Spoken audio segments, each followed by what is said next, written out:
Okay, welcome back. Nice to have you here. This was an interesting song. At first, I thought, oh, this is going to be like. At first, it sounded okay. It might be an oldie. This might be an oldie from the '70s, even. Sure enough, yeah. As the song unfolded, I could tell it was from the '70s. I could hear the kind of production sound and the equipment, and then when the vocals came in, I just said, oh yeah, this is definitely the '70s, and I looked it up, '74, and I like the song, but I have some problems with it. I mean, for first of all, my main problem is I think they just lacked ideas. They needed a little more ideas in the song. There's a little too much filler. There was a little too much, like they sound like, okay, hey, yeah, and let's add this section again. Dun, dun, dun, dun. And when you break down a song, you have to look at your parts and say, are these really interesting? I mean, does that sound interesting to you? Dun, dun, dun, dun, dun. It'd be okay as part of a song, but it was relying on that a little too long. But I did enjoy the keyboard solos. The guitar solo was pretty good, actually, and the singing was okay. Not a great singer, I would have to say. I mean, he was okay, but I did like the lyrics. I mean, look at the lyrics here.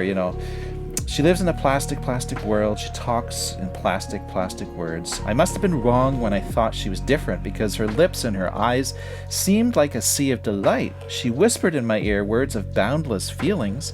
I was bewitched, and I knew we could spend the night together, but we'll never get to the truth of our dreams and wishes.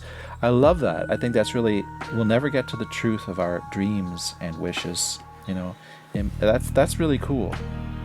And it goes on too. There's more, and so surprisingly good lyrics for me. Their lyrics are one of the best parts of the song, and I mean, we're thinking 1974 here, guys. I mean, someone wouldn't put out a song now and say "Plastic Girl" because it's just so obvious. I mean, it's become cliche at this point, 50 years later. But back then, that I should think that should have been a little more of a kind of cool, relevant thing. One of the parts I liked was it sounded like windmill. They call them the windmill guitar strums, like Pete Townsend and the Who. That was a nice part of the song. There was some good energy there. Overall, my impression is, whoa, wow, I never heard of this band. I'm glad to listen to them. 1974 was a high water point in progressive rock. Wow, was it ever? 1974. What did you think? How did you like the song? Leave me a comment below. Is this something you grew up with? You remember the old days? Spiraling out. We're having a great time discovering all this new progressive rock. Daily reactions. Make sure you like this video if you enjoyed it, and make sure you subscribe. Become a member of the Wolf Pack. We'll talk to you later.